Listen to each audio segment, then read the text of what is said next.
Students, welcome to knowledge nest. आज हम class 10th science के बायोलॉजी के कुछ बहुत ही इम्पॉर्टेंट क्वेश्चन आंसर डिस्कस करेंगे, जिसको पढ़ के आपको बहुत ज़्यादा कॉन्फिडेंस आएगा और हेल्प होगी कि किस तरीके के क्वेश्चंस एग्जाम में पूछे जाते हैं। तो स्टार्ट करते हैं। फर्स्ट क्वेश्चन है कि पूछ रहा है एक प्लांट हार्मोन का नाम बताओ जो प्लांट के शूट को एक ही डायरेक्शन से आने वाली लाइट, जिसे हम यूनी डायरेक्शनल बोलते हैं, उसकी तरफ बेंड कर देता है। और ये हार्मोन फोटोट्रॉपिज्म को कैसे प्रमोट यानी कि हेल्प करता है। तो बच्चों, इसका आंसर क्या है देखते हैं। एक ये ऐसा हार्मोन पूछ रहा है, ठीक है। तो देखो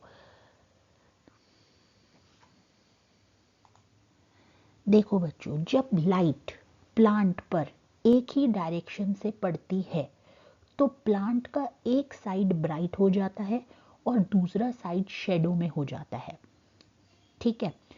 जैसे कि प्लांट्स के शूट में एक स्पेशल हार्मोन होता है जिसका नाम है ऑक्सिन। ऑक्सिन को लाइट बिल्कुल भी पसंद ही नहीं होती, इसलिए जब लाइट आती है तो ऑक्सिन लाइट से दूर वाले साइड यानी कि शेडी साइड में चला जाता है। लाइट अगर लेफ्ट साइड से आ रही है फॉर एग्जाम्पल, तो ऑक्सिन जो है वो राइट साइड यानी कि शेडो साइड में कलेक्ट हो जाएगा। अब ऑक्सिन जहाँ होता है वहाँ के सेल्स जो हैं लंबे हो जाते हैं, तो अगर शेडेड साइड जो होगी वो सेल्स लॉन्ग हो जाएंगे क्योंकि ऑक्सिन वहाँ पे ज़्यादा है। लाइट साइड होगी तो सेल्स काफ़ी शॉर्ट रह जाएंगे क्योंकि ऑक्सिन कम है। तो बच्चों सोचो, अगर फॉर एग्जाम्पल एक स्केल का एक साइड लंबा हो जाए और दूसरा साइड छोटा रहे, तो स्केल क्या करेगा? वो ऑटोमेटिकली बेंड हो जाएगा। एग्जैक्टली यही भी प्लांट के साथ भी होता है। शेडेड साइड ज़्यादा ग्रो कर जाती है, शूट लाइट की तरफ बेंड हो जाता है, तो इसी को हम कहते हैं ऑक्सिन। ये एक ऐसा प्लांट हार्मोन है जो कि बेंड करने में शूट को हेल्प करता है। अब नेक्स्ट क्वेश्चन हम देखते हैं बच्चों। Write the role of insulin in regulating blood sugar levels in the human body. मतलब इंसुलिन हार्मोन बॉडी में क्या काम करता है, ब्लड शुगर को कैसे कंट्रोल करता है। अगर इंसुलिन ठीक से काम ना करे तो कौन सी डिजीज हो जाती है। ए पार्ट में ये पूछा गया है और बी पार्ट में वो पूछ रहा है कि इंसुलिन कब और कितनी क्वांटिटी में ब्लड में रिलीज होता है, ये कैसे कंट्रोल होता है। तो बच्चों देखो, पहले हम पार्ट ए का आंसर समझते हैं। पार्ट ए में है कि जैसे जब हम रोटी, राइस, ब्रेड, बिस्किट जैसे कार्बोहाइड्रेट्स वाले फूड खाते हैं तो वो डाइजेस्ट होके ग्लूकोज यानी कि शुगर बन जाते हैं। ये ग्लूकोज सीधा ब्लड में चला जाता है। इस वजह से ब्लड में शुगर लेवल काफ़ी बढ़ जाता है। खाने के बाद शुगर लेवल का बढ़ना काफ़ी नॉर्मल है। अब जब पैंक्रियाज देखता है कि ब्लड में शुगर बढ़ गया है तो वो इंसुलिन नाम का हार्मोन रिलीज करता है। इंसुलिन एक केमिकल चेंज है, केमिकल मैसेज है। केमिकल मैसेज क्यों है? क्योंकि ये बॉडी को कहता है कि ग्लूकोज को यूज करो। ये हॉर्मोन्स रिलीज हो रहे हैं, इस वजह से ये केमिकल मैसेज है। इंसुलिन सेल्स को ऑर्डर देता है कि ग्लूकोज को अंदर लो, एनर्जी बनाओ, यानी ग्लूकोज ब्लड में नहीं रहेगा, सेल्स में चला जाएगा। बॉडी के मसल्स, ब्रेन, ऑर्गन्स सब ग्लूकोज का यूज एनर्जी बनाने के लिए करते हैं। ये ग्लूकोज बॉडी का फ्यूल होता है। अगर ग्लूकोज और ज़्यादा हो जाए तो लिवर और मसल्स उस एक्स्ट्रा ग्लूकोज को ग्लाइकोजन के फॉर्म में बदल कर उसे स्टोर कर कर रखते हैं। ग्लाइकोजन मतलब ऐसी एनर्जी जो हमने फ्यूचर के लिए स्टोर करके रखी हुई है। तो इन सब के बाद ग्लूकोज ब्लड से सेल में चला जाएगा, एक्स्ट्रा ग्लूकोज स्टोरेज में चला गया तो ब्लड शुगर नॉर्मल हो जाता है। और ये काम कौन कर रहा है? इंसुलिन। तो बच्चों देखो, जिन भी बॉडी में इंसुलिन प्रोड्यूस ही नहीं होता, पैंक्रियाज इंसुलिन निकालता ही नहीं है, तो ऐसे केस में डायबिटीज़ जैसी बीमारी हो जाती है, डायबिटीज़ डिजीज़ हो जाती है। तो डायबिटीज़ दो रीज़न से होती है। सबसे पहला कि पैंक्रियाज जो है या तो वो बिल्कुल इंसुलिन नहीं बना रहा या फिर इंसुलिन बहुत ज़्यादा कम बनाए। तो दोनों में ग्लूकोज ब्लड में जमा होता रहता है, जिससे डायबिटीज हो जाती है। तो ये तो था फर्स्ट वाला। सेकंड वाला हम पार्ट देखते हैं कि वो कह रहा है कि कितने अमाउंट में इंसुलिन जो है वो रिलीज हो। तो देखो बच्चों, हॉर्मोन्स वो केमिकल्स होते हैं जो बॉडी बिल्कुल सही अमाउंट में और सही टाइम पर रिलीज करती है, ना ही ज़्यादा ना ही कम, बिल्कुल एग्जैक्ट। बॉडी के अंदर कुछ स्पेशल कंट्रोल सेंटर होते हैं, जैसे कि ब्रेन के कुछ ग्लैंड्स, जो डिसाइड करते हैं कि कौन सा हार्मोन रिलीज होगा, कब रिलीज होगा, कितने अमाउंट में रिलीज होगा। बॉडी खुद अपने हॉर्मोन्स का टाइमिंग जो है वो कंट्रोल करती है। जैसे फॉर एग्जांपल इंसुलिन जो है हार्मोन, वो पैंक्रियाज बनाता है, और इंसुलिन का काम है ब्लड शुगर लेवल को कंट्रोल करके रखना। अब ब्लड में शुगर कितनी है वो डिसाइड करता है कि इंसुलिन कितना बनाना है। यानी ब्लड शुगर लेवल अगर ज़्यादा होगा तो इंसुलिन भी ज़्यादा होगा, ब्लड शुगर लेवल अगर कम होगा तो इंसुलिन भी कम होगा। तो अगर ब्लड शुगर लेवल बहुत ज़्यादा बढ़ जाए तो पैंक्रियाज जो है वो क्या करता है, और ज़्यादा इंसुलिन रिलीज करता है, ताकि शुगर ब्लड से कम हो जाए। तो आपने बच्चों याद रखना है कि हॉर्मोन्स का मतलब है ऐसे केमिकल्स जो बॉडी सही टाइम और सही अमाउंट में बनाती है। बॉडी को कंट्रोल सेंट्रल हॉर्मोन्स को रेगुलेट करते हैं। इंसुलिन पैंक्रियाज बनाता है, ब्लड शुगर ज़्यादा हो जाए तो पैंक्रियाज ज़्यादा इंसुलिन देता है, इंसुलिन शुगर को कंट्रोल करता है। तो नेक्स्ट क्वेश्चन पे चलते हैं। नेक्स्ट क्वेश्चन पूछ रहा है कि why is chemical communication better than electrical impulses.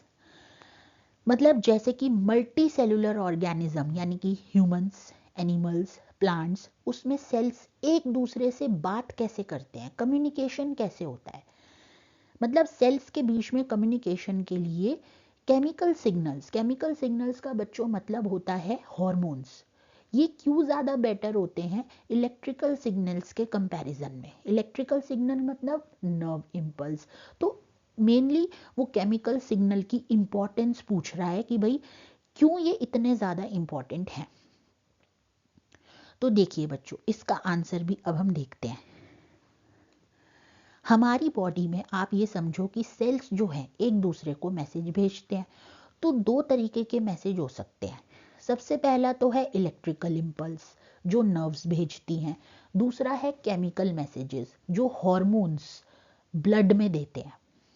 ठीक है, तो वो केमिकल मैसेजेस का ही ज़्यादा यूज़फुल और बेटर इफेक्टिव क्यों होते हैं पूरी बॉडी में कम्युनिकेशन करने के लिए इलेक्ट्रिकल सिग्नल से, इसी का रीज़न पूछ रहा है। तो देखो बच्चों, सबसे पहला पॉइंट ये है कि केमिकल मैसेजेस जो हैं वो पूरी बॉडी में बड़े आसानी से पहुंच सकते हैं। ठीक है, क्योंकि देखो हॉर्मोन्स जो है वो ब्लड में ट्रैवल करते हैं, ब्लड बॉडी के हर पार्ट में पहुंचता है, इसलिए हॉर्मोन्स जो है हर सेल तक मैसेज भेज सकते हैं। अब इलेक्ट्रिकल सिग्नल्स तो सिर्फ नर्व्स के थ्रू ही जाते हैं, और नर्व्स जो है वो हर सेल तक नहीं पहुंचती। तो पहला पॉइंट ये है। सेकंड देखो, केमिकल सिग्नल्स लास्ट लॉन्गर, मतलब कि केमिकल सिग्नल का इफेक्ट ज़्यादा टाइम तक रहता है। हॉर्मोन्स जो बच्चों है ना वो स्लोली काम करते हैं, पर लंबे टाइम तक उनका इफेक्ट रहता है। जैसे कि ग्रोथ है, मेटाबॉलिज्म है, प्यूबर्टी है, ये सब हॉर्मोन्स हैंडल करते हैं। लेकिन जो इलेक्ट्रिकल सिग्नल्स है ना वो बहुत ज़्यादा फास्ट होते हैं, लेकिन उनका इफेक्ट जो है वो इंस्टेंटली ही ख़त्म हो जाता है। थर्ड क्या कह रहे हैं कि केमिकल सिग्नल्स जो हैं वो स्लो प्रोसेस को कंट्रोल करते हैं। जैसे देखो बॉडी के बहुत सारे प्रोसेसेस स्लो होते हैं लेकिन लॉन्ग टर्म होते हैं। जैसे क्या, हाइट बढ़ना, digestion, blood sugar control, puberty, sleep, ये सब हॉर्मोन्स कंट्रोल करते हैं। लेकिन जो नर्व्स हैं वो तो सिर्फ क्विक एक्शन के लिए ही ठीक है। क्विक एक्शन मतलब जैसे हाथ हिलाना, जल्दी से रिएक्ट करना, गर्दन इधर उधर हिलाना, इस तरीके की चीज़ें। नेक्स्ट है आपका, एक हार्मोन एक साथ बहुत सारे ऑर्गन्स को कंट्रोल कर सकता है। देखो हॉर्मोन्स आपको पता है कि ब्लड में घूमते हैं, इसलिए वो मल्टीपल ऑर्गन्स को एक ही टाइम पे सिग्नल दे सकते हैं।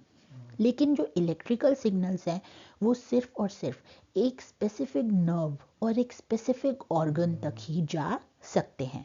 तो आपको पता चला कि हार्मोन्स यानी कि जो केमिकल सिग्नल है वो बेटर क्यों होते हैं, क्योंकि वो पूरी बॉडी में पहुंच जाते हैं।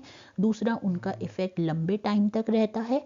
तीसरा, वो स्लो और लॉन्ग टर्म प्रोसेसेस कंट्रोल करते हैं। चौथा, वो एक साथ बहुत सारे ऑर्गन्स पे काम कर सकते हैं। इसलिए मल्टी सेलुलर ऑर्गेनिज्म में केमिकल कम्युनिकेशन इलेक्ट्रिकल से ज़्यादा यूजफुल होते हैं। नेक्स्ट क्वेश्चन देखते हैं बच्चों। A plant growth inhibitor hormone that causes wilting of leaves. अब ये पूछ रहा है कि कौन सा प्लांट हार्मोन ऐसा होता है जो प्लांट के लीव्स को सुखा देता है या फिर उनको मुरझा देता है। तो बच्चों देखो, ऐसा कौन सा हार्मोन है। प्लांट में एक ऐसा हार्मोन होता है जो प्लांट की ग्रोथ को रोक देता है और पत्तों को मुरझा देता है, और उसका नाम है एब्सिसिक एसिड, जिसे हम ए बी बोलते हैं। ठीक है, तो एब्सिसिक एसिड एक प्लांट हार्मोन है जो प्लांट की ग्रोथ को स्लो कर देता है या फिर रोक देता है। स्पेशली कब, जब प्लांट जो है बच्चों स्ट्रेस में होता है। स्ट्रेस का मतलब क्या है कि जैसे अगर उसमें पानी की कमी है, तो इस हार्मोन के मेन काम ये होते हैं कि ये स्टोमेटा को बंद कर देता है। स्टोमेटा आपको पता है कि जो लीव्स होती हैं उसमें छोटे छोटे होल्स होते हैं। अब एब्सिसिक एसिड उन्हें बंद कर देता है ताकि पानी बाहर ही ना निकल सके। इससे क्या होगा कि प्लांट जो है वो पानी को सेव करके रख सकेगा। दूसरा, विल्टिंग यानी कि पत्तों का मुरझा जाना, गिर जाना। जब प्लांट को स्ट्रेस होता है, मतलब जब उसके पास पानी की कमी होती है, तो एब्सिसिक एसिड की वजह से जो पत्ते हैं ना वो मुरझा जाते हैं या फिर लटक जाते हैं या फिर गिरने लगते हैं। ये प्लांट का तरीका होता है एनर्जी और वाटर बचाने का। तो एब्सिसिक एसिड अगर ओवरऑल देखें तो प्लांट को मुश्किल सिचुएशन में सरवाइव करने में हेल्प करता है।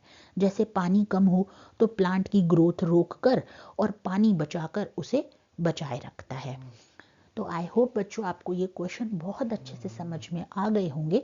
अगर आपको ये वीडियो अच्छी लगी तो प्लीज़ इसे लाइक ज़रूर करें, मेरे चैनल को सब्सक्राइब करें और ज़्यादा से ज़्यादा वीडियोस अपने फ्रेंड्स के साथ शेयर करें, सबकी हेल्प करें। आगे भी हम ऐसे बहुत सारे वीडियोस लाएंगे जिसमें बहुत सारे क्वेश्चन आंसर और काफ़ी कीवर्ड्स की लाइंस शेयर करी जाएंगी। और इनफैक्ट साइंस की तो एनसीईआरटी की लाइन टू लाइन एक्सप्लेनेशन हमने काफ़ी सारे चैप्टर की अपने चैनल पे डाली है। नीचे डिस्क्रिप्शन में आपको लिंक मिलेगा, तो आप वो भी जाकर सारे साइंस के चैप्टर्स को एनसीईआरटी की लाइन टू लाइन समझ सकते हैं। तो मिलते हैं नेक्स्ट वीडियो में। Thank you.